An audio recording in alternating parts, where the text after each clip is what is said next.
Arcade Heroes. Get ready! Greetings, it's Adam with ArcadeHeroes.com, and well, I've been slacking a little bit on doing these news bites, so to speak, these video news bites to catch you up with the news of the arcade world for those of you who prefer to watch stuff like this on video as opposed to watching on or reading on the blog. So I'll try and rush through this without rushing through it as we cover the latest news from the arcade industry. First, starting off with Atari's Missile Command is coming back to arcades, and in time for the 45th anniversary of the game. It was originally released in, if I'm recalling correctly, June 1980 or summer 1980. And so that is going to come at us in a new model, or actually there's going to be two models. And so this was announced by Alan One that they were going to be releasing all of the Atari Recharge games in the upright two-player model, that the same style that Asteroids Recharge was released with. As well as doing this super deluxe design, which I'll highlight here more in a second. But let's watch the teaser that Alan One put out.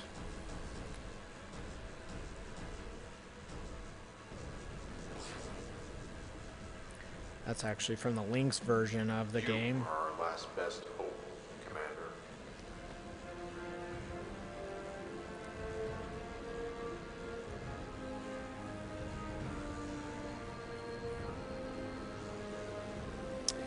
Alright, so actually let me get a better shot of the cabinet. Now, I guess a disclaimer, I have been doing a lot of consultancy work with Alan One, working very closely with them on some certain things, and so just so you're aware of that there.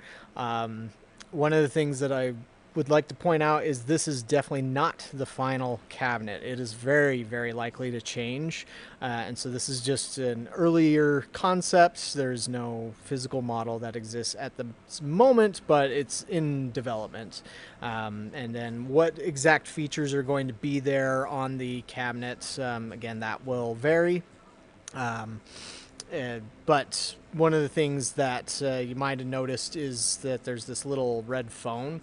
This is not something I don't know if this will end up sticking with the original or not. I know some operators would probably not like having a little red phone.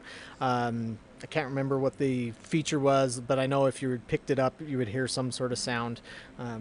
Maybe like a Missile Commander voiceover or something talking to you like you're in a Missile Command Center. Originally, we had reported that, or mentioned, I think, on the blog post. It wasn't me that wrote that blog post. It was another Arcade Heroes writer. I did feed them information and let them know it answered any questions and stuff, but it was erroneously put down that these were touch screens here. Those are not touch screens. There's actually most likely going to be some sort of one of those holographic fans, or one or two, I don't know. Again, since it's not final, it's not a whole lot I can really say for certain on this. But again, things are going to change on that. Although one thing that will definitely be there is a giant 4-inch trackball, same size as the original Missile Command. No clue if it'll have lighting effects on it, but you know, there are LED backlit trackballs out there now, so I wouldn't be surprised. Now, one thing that's a little hard to see here, maybe if we zoom in, is that you can see right in the center there's this giant red dome on top of a yellow spot. That's a big red button, and so that's going to be for a cool feature that should be implemented, kind of like the Super Zapper or a Mega Bomb sort of thing, but it'll only be can only be used at certain points. It's not something you can just spam, and there will be some other changes to the software that are not present in the console version of that, but that will be coming out sometime this year. Again, as I mentioned, there should also be a two-player upright as well. But when the timing is on all that, not sure. There is another game that Alan One is working on that hasn't officially been announced yet, although if you get Replay Magazine, you will see an ad for it. It's just most likely the name is going to change from what's in there, and also the cabinet design is going to change from what's in there. But because I don't know if I should announce it or not yet, so I guess I'll just hold my tongue. Don't want to get myself in trouble and all that. But we'll be talking about it soon enough. But so far, Missile Command, that news has been the most viewed on the site of all the stories we've published this year, which have also included Cambria Sword and Other Cry AC, which is a cool shoot 'em up for the X Arcadia, is out now. You can buy that from an X Arcadia distributor or direct from them, depending. There's also a little bit of news on the Carnival Shot and Goldstorm Pirates. Carnival Shot's by Eunice, Goldstorm Pirates, of course, by Bandai Namco. Those are slated for a release this April. So we should see all those games at Amusement Expo here next month. And also from Namco is a new music rhythm game called Penda Beats. And this, thankfully, I had somebody from Japan who shared with me the tweet on this, but also was pointing out what this is exactly. You have what's called, is it Wotage? Wotage? Culture, where it's like dancing with LED sticks and something. I guess it's kind of sort of like what rave culture used to be here, but as far as I know, nobody raves anymore. Or maybe there's I'm sure there's still some stragglers out there, but I haven't seen anybody walking around with rave sticks or whatever in a very long time. But in Japan, I guess it's somewhat similar. But correct me if I'm wrong. I'm probably wrong. There's certain things in Japanese culture I don't know very well. But this game popped up first with this photo, and then there was some other stuff that popped up later. Let's see. All right, so over on X from Arisco Kobeya, we have this video.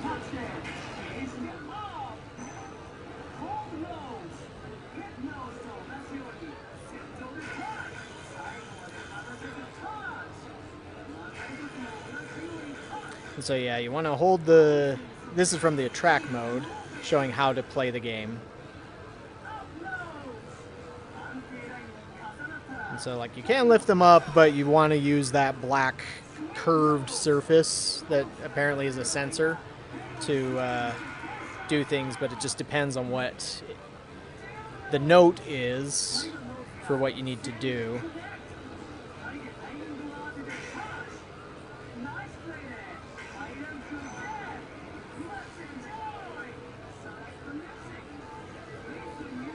Then you'd pick your music. So let's pause that and go back here. So that's on test in Japan, and I don't know how well it's been doing yet. Whether or not it'll end up here out west, I mean, I'm sure Round 1 USA will get it, but whether or not we would get an official full release from Bandai Namco probably depends a lot on how like Taiko no Tatsujin does and such, and of course another game that we'll be talking about here, rhythm game we'll be talking about here in a moment, which is MaiMai DX is headed to Amusement Expo 2025. I have confirmed this with the spokesperson at Sega that it will be there. This is based on the Buddies Plus software for MaiMai, which I assume if you're a fan of MaiMai, you know what that is. If not, then just know that it's one of the more recent versions. It's not the most recent one, which is called Prism. Was recently released in Japan, but it's pretty close. But of course, it's been localized and adapted for US play. I don't know the full details as to what songs it's coming with and such, but I would assume that what's been seen on location tests, which was held at Round 1 USA, then Dave & Buster's, and then Velocity Esports, will all be there. And we learned about this news not through Sega themselves, but through Velocity Esports, who put out a message on Discord and their X channel as to asking for some MaiMai players to come and have their expenses covered for going to Amusement Expo so they could essentially be booth players to show the game off. and such. But there is this video that we have embedded on the post here about MaiMai, which comes from Green Tea on YouTube. And so shout out to them for capturing this, which shows the loading process. It has some stuff about the location test. That's also where you can see the logo for buddies and such. I think there was something there about downtimes due to the network service. I'm just putting this on mute so I don't get dinged by YouTube for any sort of music things. But yeah, if you've never seen MaiMai before, just look it up on YouTube. You'll find lots of videos of people playing it in Japan and elsewhere. But it's essentially a hybrid physical control and touchscreen game. As you can see from this player here, there are certain notes that need to be tapped using the buttons on the rim, and then there are certain notes that have to be handled by touching on the screen, whether it's following on the screen or tapping on the screen and such. And so there's a variety of notes there. I think this one seems probably a little bit intimidating for newcomers, but definitely a very rewarding game for those who are really into rhythm games. So like there's one of those examples of those that you would tap on the screen.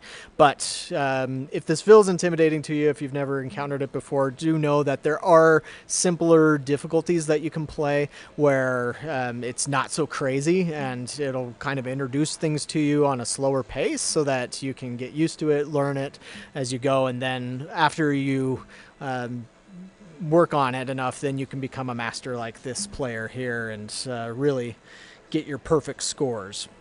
But again, I have confirmed with Sega Amusements that this game is coming west. It will be released like Taiko no Tatsujin in limited quantities. They did not say exactly how much limited means. I mean, sometimes it depends on the company. That could mean 50, that could mean 100, it could mean 250. I don't know, but definitely wouldn't be like 1,000 or something like that. Just probably something in the either 2-digit range or very low 3-digit range for starters, just to see what interest is, see if there's enough operators out there interested in grabbing it. Like, I'm pretty sure that Round 1 USA is going to be grabbing these, but how many locations outside of Round 1 USA will be grabbing one, that's a question that is partially down to, you know, what is going to be the final price tag on this. I haven't heard that yet. Taiko no Tatsujin is $15,000, basically. Well, a little bit more after you take into account stuff like freight, taxes, probably closer to, well, gosh, that would probably be closer to 17,000 at that point. But, you know, I wouldn't be surprised if Sega's going to try and put it in a similar price range. I'd be shocked if this is over 20,000. I mean, definitely wouldn't be interested in it if it was over that level. But, you know, it's a good time to be a rhythm gamer fan, especially if you're into arcades. And I, as an arcade operator, I always do find appeal from music games because they have a dedicated fan base, and it's also something that generally is not something that you can get at home. You know, if it has a dance pad, you know, it's been a long time since anybody's done a dance pad controller. I don't know if there's any that work for the Switch or the PS5 or the Xbox Series. And I hate that name. It's so dumb. And then but then you have stuff like this where it's a hybrid touchscreen and physical controls, which really stands out. And so just that alone, I think, could be good for arcades. But, you know, there is a question amongst the smaller guys who don't have the huge budgets. You know, if we have a Round 1 near us and they're going to get this game, should we bother? Because most of the rhythm gamers already go to Round 1 USA because they've imported so many of the rhythm games that are out there. So it makes it one of those things where it's like, I don't know. But, you know, sometimes I don't know that it's as big a concern as maybe we make it out to be in our minds. Like, I have a Maximum Tune 5DX Plus right here. Round 1 USA has one. They're about 10-ish minutes south of me, and all the players in the valley know where to find Maximum Tune, whether it's there or whether it's here, and they have 4 units. But speaking of Maximum Tune, the other big news is that Bandai Namco has revealed what is kind of Maximum Tune 7. Not exactly in name, but we have Wangan Midnight Speed Ignition, which, again, I'll just call this Maximum Tune 7, or maybe just Speed Ignition. But here is what the next in the Wangan Midnight series has, or what it looks like. Now, we don't know how early this cabinet is. Now, I was told from somebody deep in the industry in Japan that a while back, Bandai Namco Japan had presented Maximum Tune 7 to some operators. They weren't happy with some certain things. It sounded like it was a very elaborate, very cool looking configuration, but that it just would have been extremely expensive. And so supposedly that's what caused them to go back to the drawing board, and they came up with 6RR Plus as kind of a stopgap and to continue reworking 7, and now this is what we have here. Now, speed ignition, as you can see, it for at least this would all be the Japanese version. We don't have a confirmation yet from Bandai Namco as to this being released worldwide. Now, years ago, I was told that the plan was to release Maximum Tune 7 in both the North America and Europe simultaneously, but that was pre-pandemic and all that stuff, and so it's possible that a decision could have been changed there. But from the little checking I've been doing, it sounds like the hope is for a wider release than this. So it's not confirming, it's not denying anything. It's just, but will we see this at Amusement Expo in Las Vegas next month? No. I mean, I'd be shocked if we did. I mean, it would be awesome if we did, but I really highly doubt it. But maybe IAPA 2025, which is November. But just some observations from this here. You got the 6-speed stick shifter, the standard. No, it doesn't have the clutch pedal, but it hasn't, at least with 5. It didn't. I don't recall if 3 or 2 or 1 had a clutch pedal on it. Graphically, it's kind of impossible to tell from here, but I mean, it looks like it might be a nicer engine. I mean, from my understanding is Dead Heat Unleashed, which was released, what was that, 2023, I think, that used a much nicer looking graphics engine than Maximum Tune 5 did, with more realistic shadows, more vibrant colors, and it still maintained the good sense of speed. I believe that the same kind of engine is being used here for speed ignition, probably just a little bit more enhanced over what Dead Heat Unleashed is, but I don't have a confirmation on that. That's just my understanding from some things that was said a while back, would be the likely case. But another thing that I noticed is that there's no terminal. And so, like, standing right here next to me is this big box thing right here. This is a Maximum Tune 5 kiosk or terminal, and that's where you buy your cards, and that's where you go to modify your vehicle and such. I mean, at least looking at this image, I also don't readily see anything that looks like a Bandai Namco Passport scanner.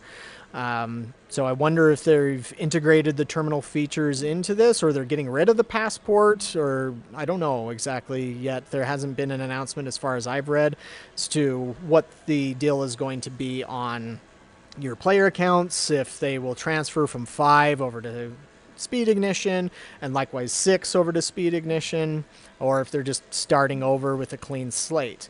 Also, this part here above the monitor but below the marquee that looks kind of like an overhang, almost looks like a what do they call those, moon roofs, or I guess maybe a sunroof, but I almost wonder, because of the little shading that's in there, if that might have LED lighting inside of it. That would probably look cool, I would assume. But yeah, new design and coming soon, definitely to Japan. But we'll have to wait and see if it's coming to the rest of the world soon. So, out of all that news that I'm catching you up on, what interests you the most? Is it Missile Command? Is it Cambria Sword Another Cry? Is it Wangan Midnight Speed Ignition? Is it MaiMai DX? Is it something else? There actually is something else that I wish I could talk about right now. It's been talked about on the Discord, but Raw Thrills asked me not to discuss it yet. But there will be a new game by Raw Thrills debuting at Amusement Expo. Big name, very well-known name. The cabinet looks pretty cool to me. Don't know anything else about the game yet. First time that Raw Thrills has ever done anything like it that I can recall. But gonna have to wait and see. how that shakes out. I'll be talking about it as soon as I can. And Raw Thrills did promise to send a bunch of information our way, so stay tuned. We will be talking about it, and I will be filming it when I'm at Amusement Expo next month, along with the other games. We'll see what Alan 1 has there. By that time, the game that I said that also hasn't been announced from them yet should be in a prototype form. And of course there'll be other stuff too. I don't know what else Sega might be bringing. Don't know if Raw Thrills will be doing anything other than this game. I mean, usually they don't do more than one at a time, but you know, sometimes they change things up. I've kind of wondered if there would be a Big Buck Hunter edition that's coming out, but that might be later this year because this is the 25th anniversary of the release of Big Buck Hunter.